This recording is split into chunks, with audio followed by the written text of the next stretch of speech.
Hello students, welcome back to my channel. आज आपके लिए लेके आई हूँ मैं an introduction to planet Earth minor course से हमारे पास ज्योग्राफी का।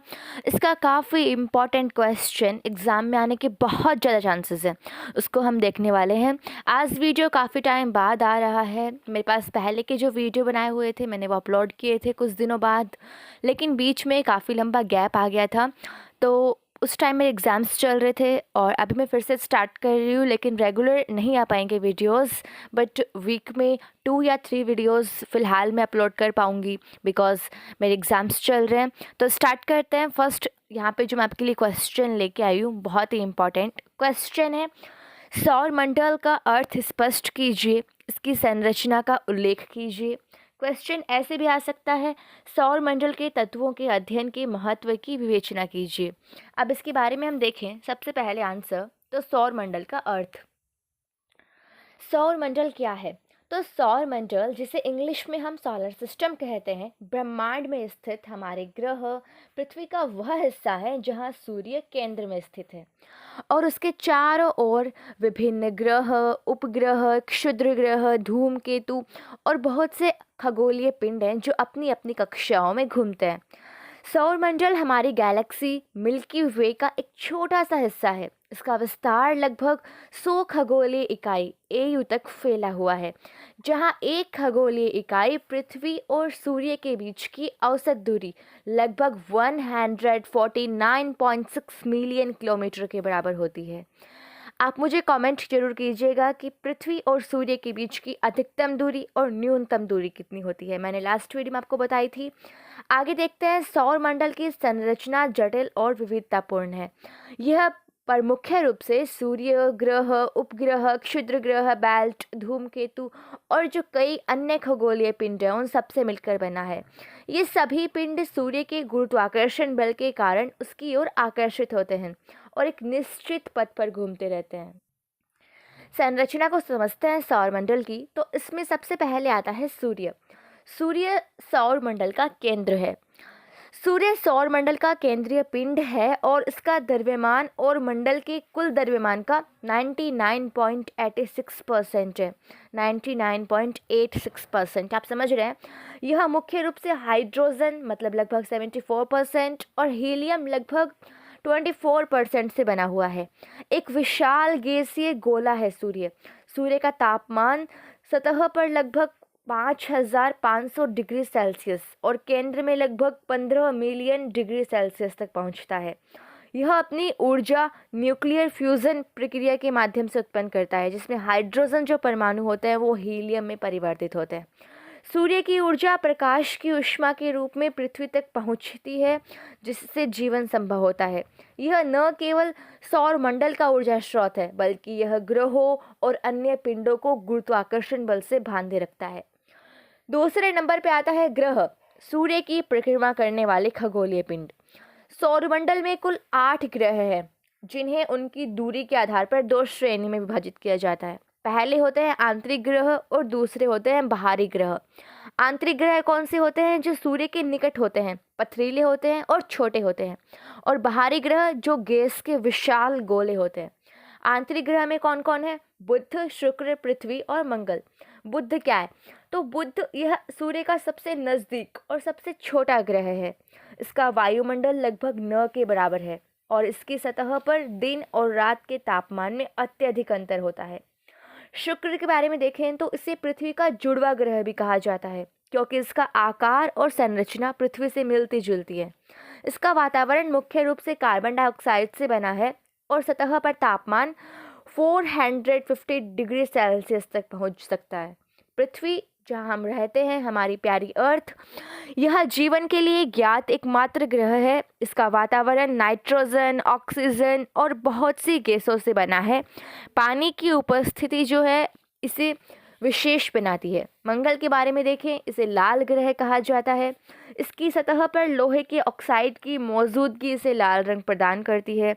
यहाँ पानी की मौजूदगी के प्रमाण मिले हैं। अब देखते हैं बाहरी ग्रह के बारे में। बाहरी ग्रह कौन कौन से हैं? बाहरी ग्रह में बृहस्पति, शनि, अरुण और वरुण आते हैं। बृहस्पति यह सौरमंडल का सबसे बड़ा ग्रह है।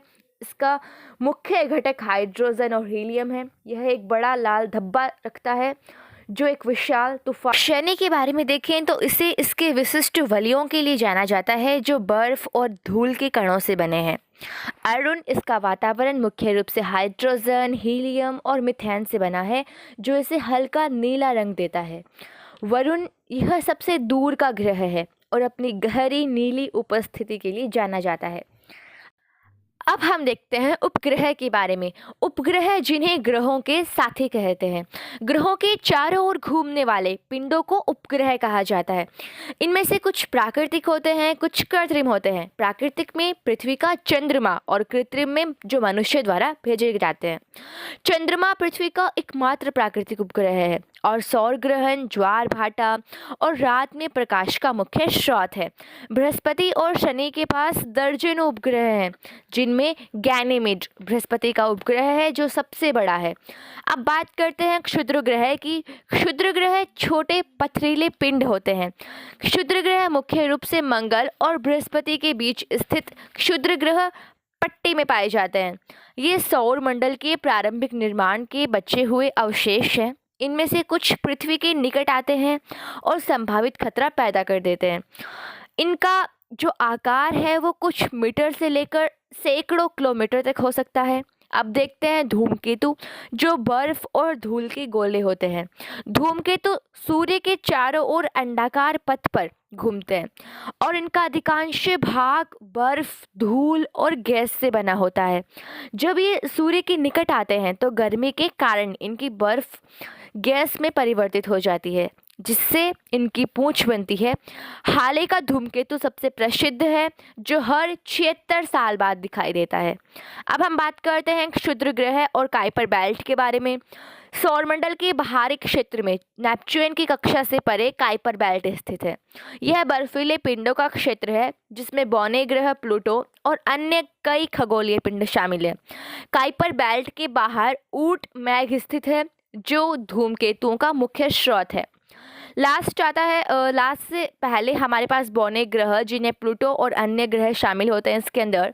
प्लूटो जो पहले सौरमंडल का 9वां ग्रह माना जाता था, अब एक बौना ग्रह है। बौने ग्रह वे ग्रह होते हैं जो ग्रह और उपग्रह के बीच की श्रेणी में आते हैं। इनमें से कुछ के अपने चंद्रमा भी हैं, सैरस, एरिस, हाउमिया, माके। इनके अन्य बहुत सारे जैसे बौने ग्रह हैं। अब बात करते हैं सौर वायुमंडल और सौर पवन के बारे में। ये क्या है? तो सूर्य से निकली हुई अवशेषित कणों की धारा को सौर पवन कहते हैं। यह सौरमंडल के चारों ओर फैली हुई है और ग्रहों के वायुमंडल और चुंबकीय क्षेत्र को प्रभाव डालती है। सौर वायुमंडल में हेलियोस्फीयर नामक एक क्षेत्र होता है जो सौरमंडल की सीमा को परिभाषित करता है।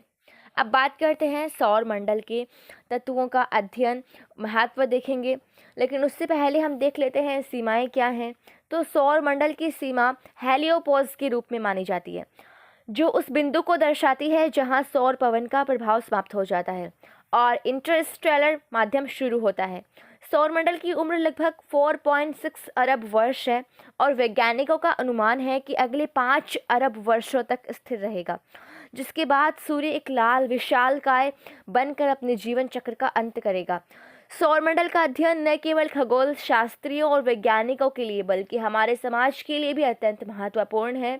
इससे हम न केवल ब्रह्मांड के बारे में नई जानकारी प्राप्त करते हैं, बल्कि यह हमें पृथ्वी और इसके वातावरण को समझने, उसके विकास के इतिहास को जानने और भविष्य में होने वाले संभावित खतरों का आकलन करने में मदद करता है। उदाहरण के लिए सौरमंडल के ग्रहों और उनके उपग्रहों पर जीवन की संभावनाओं का अध्ययन करने से पता चलता है कि क्या अन्य ग्रहों पर भी जीवन की संभावना हो सकती है। इस अध्ययन के माध्यम से हम पृथ्वी के लिए बेहतर भविष्य के लिए उपायों की योजना भी बना सकते हैं। अब बात करते हैं इसका महत्व और अध्ययन। तो सौरमंडल के प्रत्येक घटक का अध्ययन विज्ञान के विभिन्न क्षेत्रों में महत्वपूर्ण स्थान है।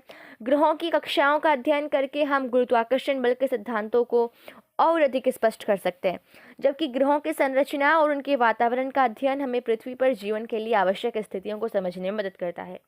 उदाहरण के लिए मंगल पर जीवन के संकेतों की खोज ने वैज्ञानिकों को यह समझने में मदद की है कि क्या एक समय था जब वहाँ जल और वायुमंडल थे जो जीवन के लिए जरूरी हैं। धूमकेतु और क्षुद्र ग्रहों का अध्ययन सौरमंडल की उत्पत्ति के बारे में महत्वपूर्ण जानकारी प्रदान करता है। इन पिंडों के माध्यम से वैज्ञानिकों को यह समझने में मदद मिलती है कि सौरमंडल की शुरुआत कैसे हुई थी, पृथ्वी पर जीवन के आगमन में क्या योगदान था इनका। इसके केवल इन खगोलीय पिंडों के खगोल शास्त्रियों द्वारा अध्ययन से हमें यह पता चलता है कि समय के साथ साथ खगोल शास्त्र और खगोल भौतिकी के नए सिद्धांतों का विकास कैसे हुआ है। सौरमंडल एक अद्भुत और विविधतापूर्ण क्षेत्र है जो हमारे जीवन के हर पहलू को प्रभावित करता है। इसके घटकों का अध्ययन न केवल हमारी वैज्ञानिक समझ को बढ़ाता है, बल्कि यह हमें यह भी समझने में मदद करता है कि पृथ्वी और इसके बीच के अस्तित्व के लिए क्या आवश्यक कारक हैं। सौरमंडल का अध्ययन हमें ब्रह्मांड की उत्पत्ति, विकास और भविष्य के बारे में महत्वपूर्ण जानकारी प्रदान करता है। यह हमें अपने ग्रह की भविष्य के प्रति सचेत करता है।